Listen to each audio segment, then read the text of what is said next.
আপনি এখানে বসে নামাজ পড়েন, এখানে বসে নামাজ পড়ে কোরআন পড়ে ওই কোরআনের বিরোধিতা করেন, এখানে বসে আল্লাহর কাছে সালাত দাঁড়ালেন, বলেন আল্লাহুম্মা হে আল্লাহ ইন্না নাস্তাঈনু। দেখেন আমাদের চরিত্রটা দেখেন, ইন্না নাস্তাঈনু, ইন্না নিশ্চয় আমরা, মানে সবাই, নাস্তাঈনু আল্লাহ যদি কিছু আমার চাওয়া লাগে আপনার কাছেই আমরা চাইবো, চাইবো।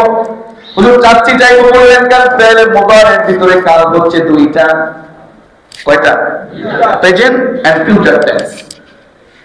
নাস্তাঈনু, রব আমার যদি কিছু লাগে, কোন সাহায্য লাগে, এই সাহায্যগুলো আমি এখন আপনার কাছেই চাচ্ছি, যতদিন বাঁচবো আপনার কাছেই চাইবো, কোন বাজারে যাব না। আপনি বলতেছেন, আমি না, আপনি। আমরা অন্যান্য দেশে বাইতুল্লাহ সহ বিভিন্ন জায়গায় দেখি ইমাম সাহেব তিনি যখন সালাতে দাঁড়িয়ে যান, তিনি তখন পুরোতে নাজিল আবার দোয়াগুলো করেন, আমিন আমিন বলে। কিন্তু আমরা যেটা করছি, আমরা আল্লাহর কাছে হাত পেতে আমরা নিজেরা বলছি আল্লাহ ও মালিক, এটাও জায়েজ ওটাও জায়েজ, তবে আমাদের এই দলিলটুকু একটু শক্ত বলে আমার কাছে মনে হচ্ছে। আপনি নিজে আল্লাহর কাছে বলেন, মালিক যা চাওয়ার আপনার কাছে এখন চাই, সামনেও চাইবো, যতদিন বাঁচবো। মালিক অনেক অন্যায় করেছি, এখন এই মুহূর্তে আপনার কাছে আমি আব্দুল্লাহ ক্ষমা চাচ্ছি, এখন সামনেও চাইব। আর আমরা হুজুরে আল্লাহু আকবার বলল, এরপরে দোয়ায় কবুল করতেছে, দেরি হয় কেন? অথচ আপনি বলতেছেন, এখন দোয়া আপনি করতেছেন, আপনি আপনার দোয়ার ক্ষেত্রে, আপনি আপনার দোয়ার জন্য আল্লাহর কাছে নিজেকে সঁপে দিচ্ছেন, মালিক আমি আপনার কাছে এখন এই মুহূর্তে ক্ষমা চাচ্ছি, যতদিন বাঁচবো কার কাছে না, শুধু আপনার কাছে ক্ষমা চাইবো। আল্লাহু আকবার। ওয়াদাউমিনু বিক, আপনার উপরে এখন ঈমান এনেছি, যতদিন বাঁচবো আপনার উপরে ঈমান। ওয়ালা তাওয়াক্কালু আলাইহি, কারোর উপর তাওয়াক্কুল না, এখন আপনার উপর তাওয়াক্কুল করছি, সামনে যতদিন বাঁচবো আপনার উপরে তাওয়াক্কুল করব। আল্লাহু আকবার। আপনারই প্রশংসা করছি, যতদিন বাঁচবো আপনারই প্রশংসা করব। মালিক যা আছে যেভাবে আছে, ওয়াশকুরুক, মালিক আপনার কৃতজ্ঞতা প্রকাশ এখন করছি, সামনে আপনারই কৃতজ্ঞতা প্রকাশ করব। সুবহানাল্লাহ। ওয়ালা নাকফুর, আল্লাহ খবর, আল্লাহ আমি নাই, কুফরি এখন ওরা, সামনে ওরা। আল্লাহ কে বলতেছেন? কথা বলেন, কে বলতেছেন? আওয়াজ করে বলেন আমি। কে বলতেছেন? আমি। আপনাদের কষ্ট হচ্ছে না বুঝতে?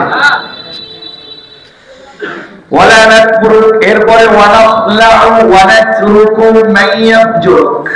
বড় কঠিন কথা হুজুর, একটু কঠিন লাগতেছে কথাটা, আমি এরপরেও আপনার বোঝার জন্য বলছি।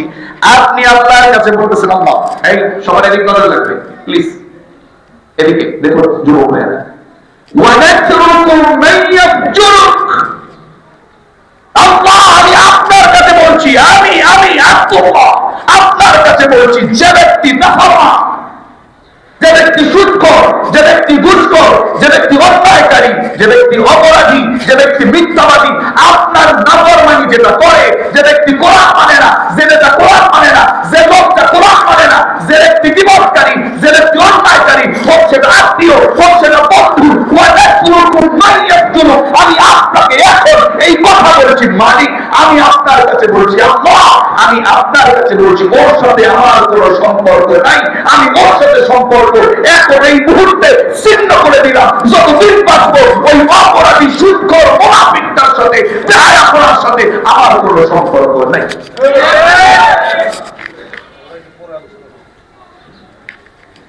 এটা কে বলতেছেন? সবাই বললেন না, কে বলতেছেন? কিন্তু আমি আপনি এটা বলি, আর সালাত শেষে এমন মানুষের সাথে চলি, চলো দোস্ত একটু সুরটান মেরে আসি, আছে না নাই? না করলে দেখুন আমরা ইমাম, আমরা আপনাদের কাছে খুতবা প্রদান করি, অনেক কৌশল করে আপনাদের সাথে কথা বলতে হয়। আপনারা বলছেন সবাই, আমি কিন্তু একা, আমি একা একটা মুখে কথা বলি, আপনাদেরকে নিয়ে বলি, আপনাদেরকে চিন্তা করে বলি। আমার বলতে 10টা কথা বললে একটা কথাই ভুল হয়ে যেতেই পারে। আমি তো মানুষ, কথা বলছেন না কেন? কিন্তু আমার আল্লাহ কোরআনের ভিতরে কি কোনো ভুল আছে? কোনো সন্দেহ আছে? এই জন্য আমি সবসময় কোরআন এবং সুন্নাহ ভিত্তিক কথা বলবার চেষ্টা করি। এখন অনেকেই শুরু থেকে বলেছেন, অনেক আলোচনা অনেক রকম করেছেন, আমাকে একটা প্রশ্নই করে ফেলেছে। গত প্রশ্নের ভিতর আপনারা কি দেখেন, আপনি কি আহলে হাদিস নাকি আহলুস সুন্নাহ ওয়াল জামাআহ? আমাকে বলেছে। আমি বললাম দেখুন, আমরা ছোটবেলা থেকে আহলুস সুন্নাহ ওয়াল জামাআহ এই বইগুলো, মাদ্রুস যে বইগুলো আমরা বাংলাদেশে পেয়ে যাচ্ছি, আমরা কি করে অন্যদের মানহাজ গ্রহণ করব? আমরা তো আহলুস সুন্নাহ ওয়াল জামাআহ। আপনাদের এখানে অনেক রকম, অনেক সময় আমি যখন প্রথমে এসেছি, ওই যে আমি চেষ্টা করি সুন্নাহ ভিত্তিক আমলগুলো বলতে, সহিহ ভিত্তিক আমলগুলো বলতে, যাতে করে আমাদের ভিতরে একটু আমলটা বাড়ে। আল্লাহর কসম, আমি আপনাদেরকে বলছি, আপনারা আমার মুসাদ্দি, আমি আহলুস সুন্নাহ ওয়াল জামাআতের মতাদর্শের একজন ছোট্ট একজন আল্লাহর কোরআনের কর্মী। আল্লাহর কসম। আর কিছু লাগবে? এরপরে আর একটু কথা বলার প্রয়োজন নেই। এখন বলতে পারেন হুজুর আপনি একটু রুমাল পড়েন, আবার হুজুর আমি ব্যক্তিগতভাবে, আমাকে তো আপনারা দেখেননি, আমি সাদা টুপি পরি, আমি জালি টুপি পরি, আমি রুমাল পরি। আমার ছোট্ট জীবনে আমি দাওরায়ে হাদিস পড়েছি, হাফিজি পড়েছি, পাগড়ি পড়েছি বহু বছর, এখনো মাঝে মাঝে পড়ি, আবার মাঝে মাঝে পড়ি না। আমি কোন দলে যাবো? আমি কওমি মাদ্রাসার ছাত্র। আমি কি কওমি মাদ্রাসাকে ঘৃণা করতে পারবো? তাদের বিরোধ করতে পারবো? আমি আলিয়া মাদ্রাসা থেকে ত্রিপল তামিল করছি, ডাবল তো আছে, মানুষ বলে ডাবল এমএ পাস। আমি তাফসীর, হাদিস, ফিকহ তিনটার উপরে তাকমিল বা কামিল যেটা আপনারা বলেন আমি করছি। আমি কি আলিয়া মাদ্রাসার বিরোধিতা করতে পারবো? আমি ইসলাম স্টাডিজ অনার্স মাস্টার্স করেছি, আলহামদুলিল্লাহ, অল ফার্স্ট ক্লাসে করেছি, আল্লাহ করিয়েছেন, আলহামদুলিল্লাহ, আমি চেষ্টা করেছি, উনি দিয়েছেন। আমি কি ইউনিভার্সিটির ভাইদেরকে ছোট চোখে দেখতে পারবো? আমাদের চিন্তা হচ্ছে, ইমামদের চিন্তা হচ্ছে, আপনাকে এমন কথা বলতে হবে যেটা সোজা, যেটা কি আপনার চাকরি মসজিদের প্রয়োজন নেই, এখানে নাই, অন্য জায়গায় আছে। এর আগে কি অন্য মসজিদে ছিলাম না? আমি তো 20 বছর যাবত প্রায় ইমামতির দায়িত্ব পালন করছি, আলহামদুলিল্লাহ, আলহামদুলিল্লাহ। ছোটবেলা থেকে আমরা বর্তমান বাংলাদেশে ছোট ছোট মসজিদই ছোট ছোট বাচ্চাদেরকেই নেয়, সে অনুপাতে করেছি, যদিও আমি অসুস্থ, কিন্তু আমি কোন জায়গায় ছিলাম, এখানে না থেকে অন্য জায়গায় যাব। কিন্তু আমি আপনাদেরকে কোনোভাবেই কোন বিরোধপূর্ণ কোন মাসআলা কিংবা কোন ঝামেলাযুক্ত কোন মাসআলা বলার ইচ্ছে আমার নেই। তবে আমি এতটুকু চাই যে না, মোটামুটি মধ্যপন্থা অবলম্বন করে, না বাড়াবাড়ি না ছাড়াছাড়ি, এমন আমল আমরা না করি। ব্যক্তিগত আমল আপনার যা মনে চায় করেন, কিন্তু কোরআন সুন্নাহ ভিত্তিক করলে, আমি বললে আমার সওয়াব হবে, এই উদ্দেশ্যে আমি বলি। এখন আপনি বললেন হুজুর আপনি তো দোয়ার কুনুতের ভিতরে ওয়ালাতুরুকু মাইয়াফজুরু এটার অর্থ বলেছেন। আপনি নিজে বললেন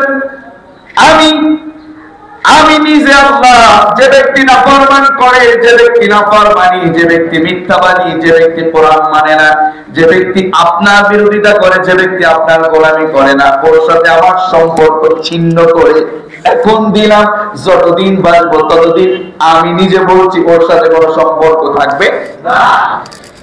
এখন এটা আমি বললাম, এজন্য আমার উপর রাখ। কিন্তু এই দোয়াটা আপনি কি সালাতুল ভিতরে পড়েন নাকি পড়েন না? আওয়াজ করে বলেন, পড়েন নাকি পড়েন না? তাহলে এখন আপনি যদি ভুল করেন, এটা আপনার দোষ নাকি আমার দোষ?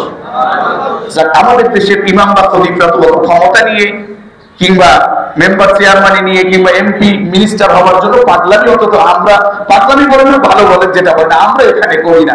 কিন্তু আমাদের জন্যই যত ভুল আর যত দোষ সব হয়তো আমাদের উপর চাপাই দিবেন। ইমাম সাহেবরা ভদ্র মানুষ তো, যা ওরা আর তো কিছু বলতে পারবে না, অমুকের দোষ, তমুকের জোর, তমুকের এটা, তমুকের এটা। কিন্তু আসলে বলেন এটা ইমাম বলে নাকি আপনি বলেন? এবার আপনি মানেন কিনা এটা একটু মিলান। আপনার বন্ধুত্ব হয়েছে এমন লোকের সাথে যে লোকটা নামাজ পড়ে না। আপনার আত্মীয় হয়েছে এমন লোকের সাথে যেই আত্মীয় 5 তলা বিল্ডিং করেছে সব হারাম টাকা দিয়া। আছে না? নাই? হুজুর আপনি এই দূরে কেন গেলেন? আপনি নিজে আল্লাহর কাছে বললেন, আল্লাহ আমি এটা করি, এখন আমি যদি বুঝাই দেই আপনার ভিতরে একটু বুঝ আসবে, আর বুঝ আসলে পরে আমল করতে আপনার জন্য সহজ হবে। দেখবেন যে ব্যক্তি জানে চুরি করলে গুনাহ, অযুক্তি চুরি করার সময় নিজেকে ধরে রাখতে পারলেও চুরির পরে বলে আরে কি করলাম, কিংবা চুরির সময় যে বলে এবার চুরি কোন রকম মোটামুটি করতে পারি, আমার মন মতো তাহলে ছেড়ে দিই। এটা বুঝে দেখে, এটা বুঝে বলে, ঠিক কি না? কিন্তু যে ব্যক্তি বুঝে না ওর কথা ভিন্ন। যে ব্যক্তি পেটের ক্ষুধায় ও মনে করে আমার কাছে টাকা নেই, আমি এটা টান দিলেই হবে, ছোট বাচ্চা। কিন্তু আপনি তো বড়, আপনি তো বুঝেন, আপনি আমি আল্লাহর সাথে এত বেশি গাদ্দারি করি, এত বেশি নাফরমানি করি, বুঝি, জানি দাড়ি কাটলে গুনাহ হয়, জানি নামাজ না পড়লে গুনাহ হয়, জানি সুদ খেলে গুনাহ হয়, জানি ঘুষ খেলে গুনাহ হয়, জানি মিথ্যা বললে গুনাহ হয়, জানি মসজিদ নিয়ে ষড়যন্ত্র করলে গুনাহ হয়, জানি আয়াতের উপরে বিরোধিতা করলে গুনাহ হয়, জানি আল্লাহর কোরআনের বিরোধিতা করলে গুনাহ হয়, এরপরেও করি। তারপরে আমি আমার নিজের প্রতি এখন পর্যন্ত ঈমানটাকে সহায় করতে পারিনি, এখনো ঈমানটাকে সহায় করতে পারিনি। কেন? রমাদান এসে আপনাকে আমি আর অসুস্থ দেখতে চাই না। রমাদান পেয়ে আমি চাই না আপনি অসুস্থ থাকেন। আল্লাহর কসম, রমাদান এসে যেহেতু পড়েছে আমি চাই না আপনি আর অসুস্থ থাকেন। চেষ্টা করা যাবে? চেষ্টা করা যাবে? হুজুর এই কথা কেন বললেন? এই কথা কেন বললেন? আপনি আপনার জীবনে গত সপ্তাহে বলতে গিয়েছিলাম, বলতে শেষ করতে পারিনি, আপনি আপনার ব্যক্তি জীবনে 40 বছরে পদার্পণ করেছেন, 7 বছরে পদার্পণ করেছেন। আপনি আপনার ব্যক্তি জীবনে 70 বছর পদার্পণ করেছেন। আপনি আপনার ব্যক্তি জীবনে 30-35 বছর পদার্পণ করেছেন। কোন ছেলে যদি অসুস্থ হয় 1 বছর বয়সে, ডক্টরের কাছে আপনি নিয়ে গেলেন, ডক্টর বললেন check his weight, check his BP, তার ওয়েটটাকে চেক করো, বিপিটা চেক করো। যখন ডক্টরের কাছে চলে যায়, BP check okay, weight check okay, doctor বলেন নাম কি? নাম কি তার? আব্দুল্লাহ। আব্দুল্লাহর বয়স 1,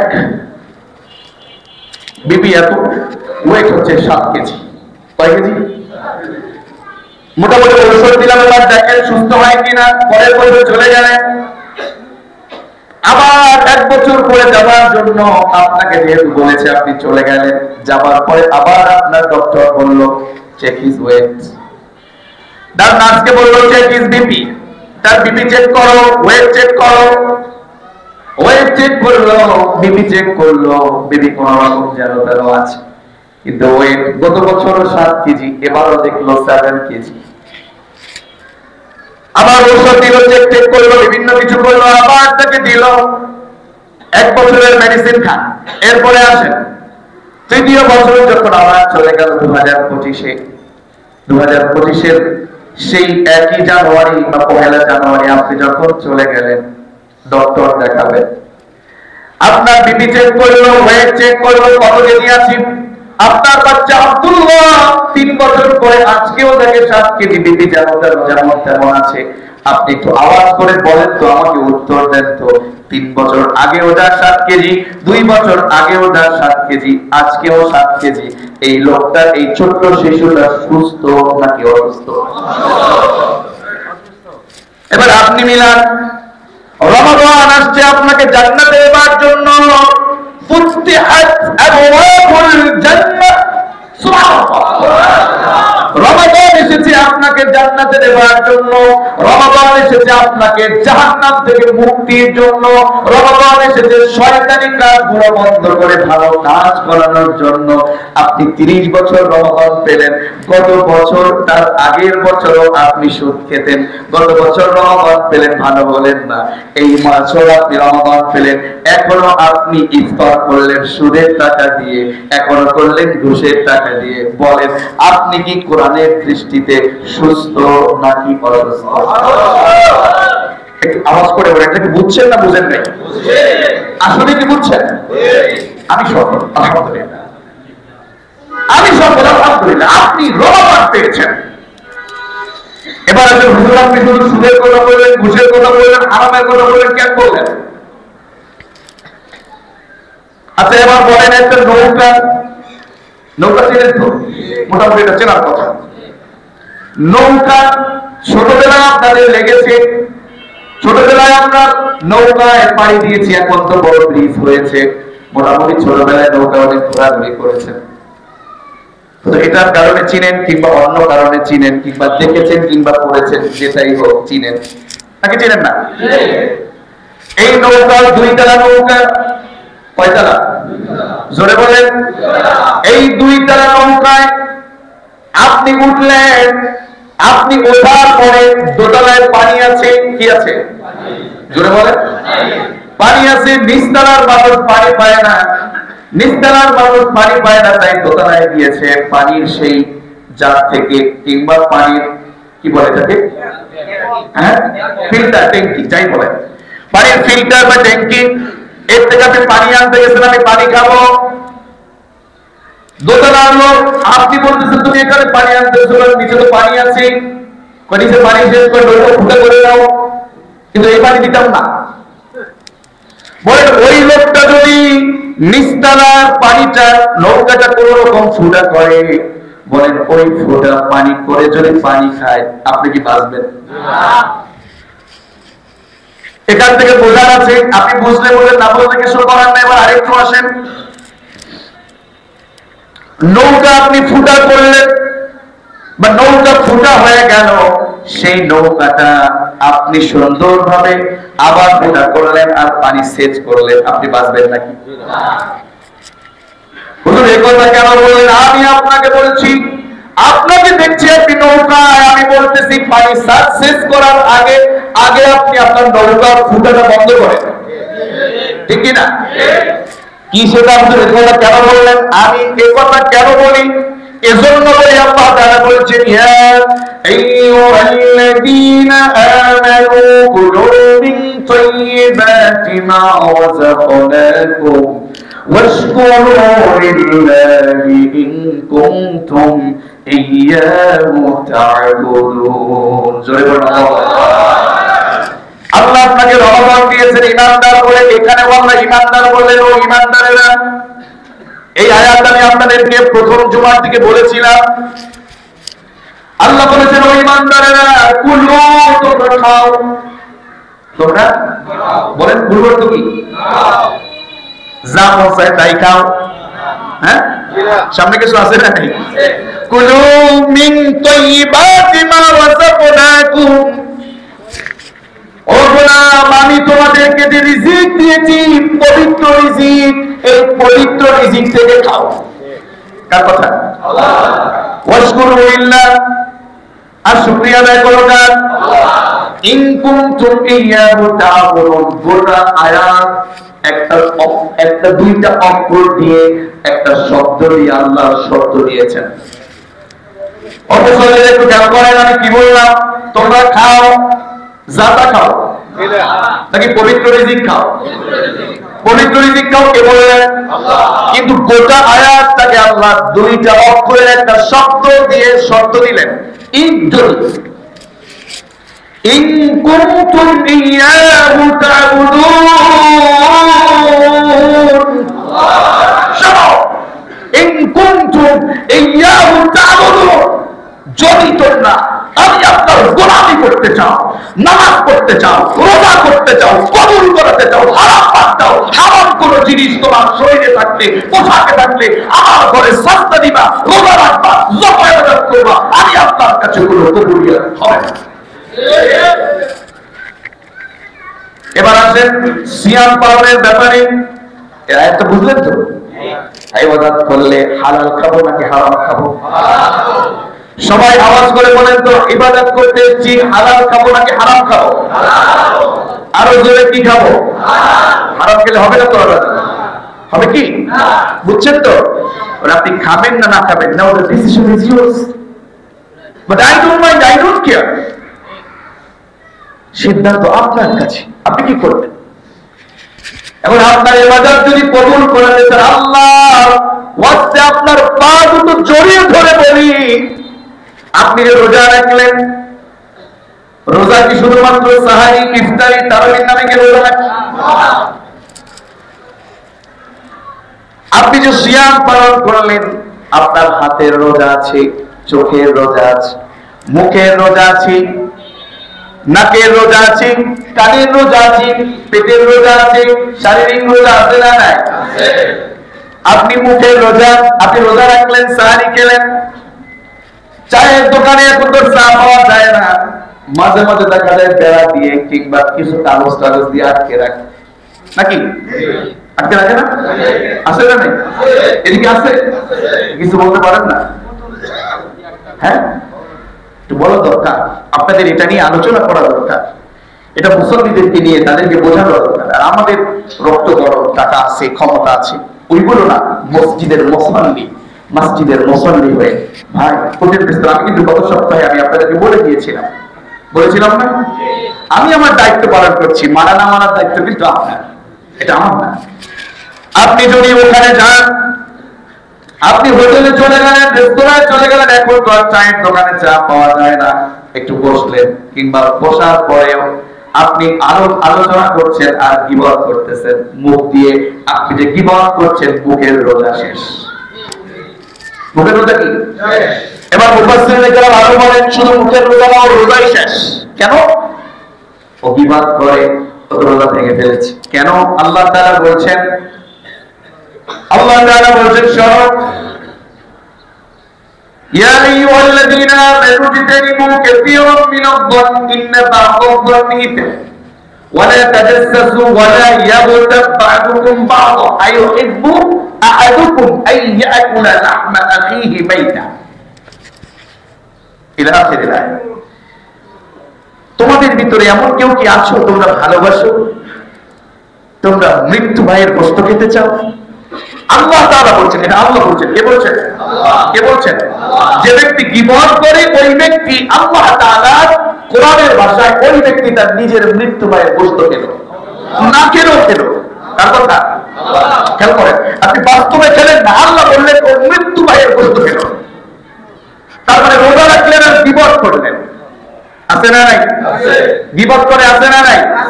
গীবত হয়ে গেছে গীবতের মতো।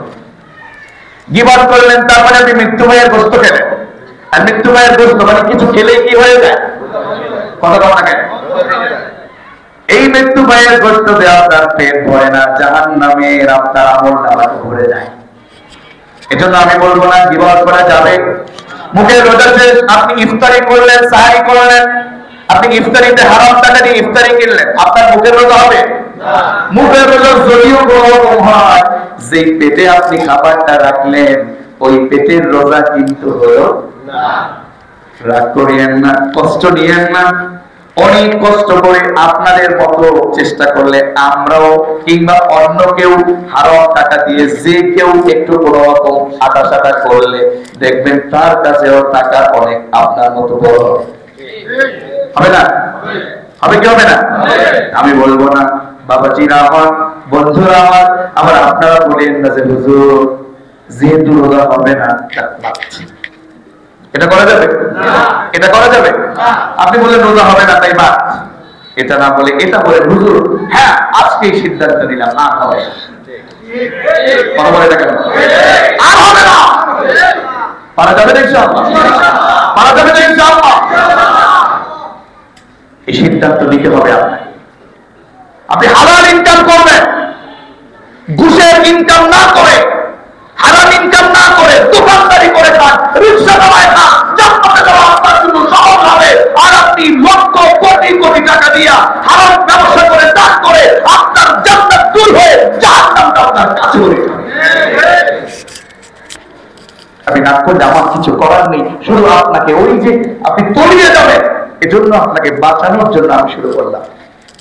আল্লাহ কবুল করে করি। এজন্য আমরা ওই রমজান মাসে সিয়াম পালন করতে আমরা সকলেই প্রস্তুত। আসলে রমজান কিন্তু শুধু সিয়ামের জন্য না, রমজান হচ্ছে কোরআনের মাস। কিসের মাস? আরো বলে কিসের মাস?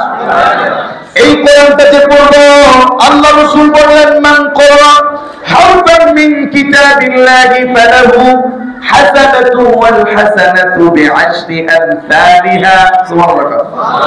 যে ব্যক্তি কোরআনের একটা অক্ষর, একটা বর্ণ, যেমন A B C D E F G H I J K আছে না, এটা বললে প্রত্যেক অক্ষরে 20 করে নেকি হবে, একটা করে নেকি হবে।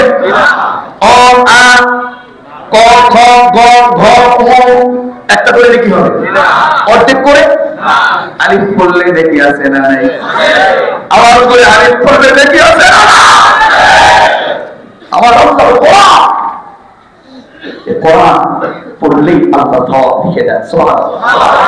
দুঃখের বড় বিষয়, পরিতাপের বিষয়, কোরআন নিয়ে, ইবাদত নিয়ে, তাহাজ্জুদ নিয়ে সেই রাখাল সহ কত নাস্তিক মুরতাদেরা আল্লাহর ইজ্জত নিয়ে চিনিমিনি খেলে। আমাদের বাংলাদেশের জমিনে কোরআন নিয়ে, রাসূলুল্লাহর ইজ্জত নিয়ে রহমানে এই ওয়াদা করতে হবে, যত মানুষ চিনিমিনি খেলবে ঈমান থাকতে আমরা সেটাকে বরদাস্ত করব না। এটা আমাদেরকে বুঝতে হবে। এটা শুনে, এই কথাগুলো শুনে মনে রাখবেন, আপনার জন্য বলছি। কারোর কাছে যদি দুই প্রদর্শন হয়, কারোর কাছে যদি ভালো না লাগে, মনে রাখবেন আপনি ঈমান থেকে বেশ কিছুটা দূরে আছেন। তা করলেন না। এজন্য কোরআনের একটা বর্ণনা পড়লেন, আল্লাহ রাসূল বললেন, ফালাহু বিহি হাসানাতু ওয়াল হাসানাতু বিআশরি আমসালিহা। একটা নেকি পড়ে, একটা অক্ষর পড়লো, একটা বর্ণ তেলাওয়াত করলো, আমার আল্লাহ তাআলা আমলনামায় একটা করে সওয়াব না 10টা করে সওয়াব আল্লাহ লিখে দেন। সুবহানাল্লাহ। রমজান মাস সওয়াবের মাস। এই রমজান মাসে আপনি যখন এই বর্ণটা পড়লেন, আল্লাহ চাইলে 70 বলেন, যত বলেন 700 বলেন, আল্লাহ চাইলে আল্লাহর কাছে কবুলিয়াত করাতে পারলে আপনার আমলনামায় বিগয়রি হিসাব নেকি দিবে কে? আল্লাহ। কে দিবে? আল্লাহ। তাহলে এর জন্য কোরআন আপনাকে পড়তে হবে নাকি ছাড়তে হবে? জোরে বলেন। এখন আপনি যে কোরআন পড়লেন রাতে কিংবা শুনলেন, তারাবির সালাতে কোরআন পড়েন না নাকি পড়েন না? তারাবির সালাতে কোরআন পড়েন, কোরআন শোনেন, লাভ কি? তারাবির সালাত আপনি আদায় করলেন, এটা সুন্নাতে মুআক্কাদা, কিন্তু তারাবির সালাতে আপনি যে কোরআনটাকে খতম করলেন, এটা মুস্তাহাব। সুবহানাল্লাহ।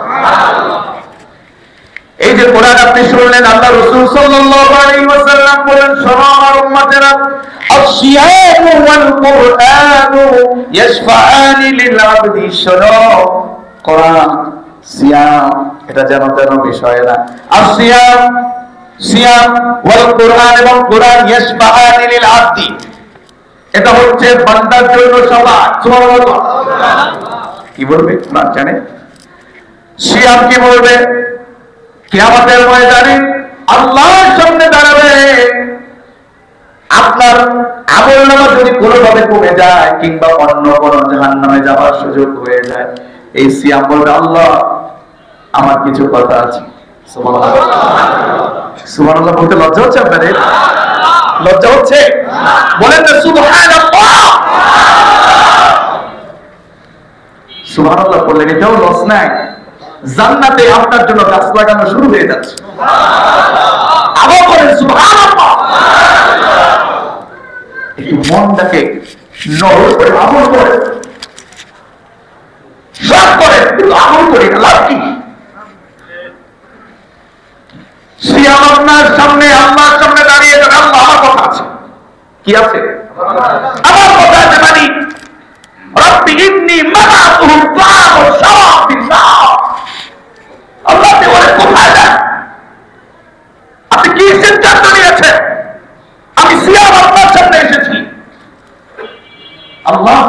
এই রমাদানে সিয়াম পালন করেছে, অন্যায় অনাচার দিনের বেলা সবকিছু থেকে, খাদ্য পাহাড় থেকে, অন্যায় অনাচার থেকে এই আপনার গোলামটা বিরত ছিল। আল্লাহ খবরদার, একে আপনি জাহান্নামে দিয়েন না।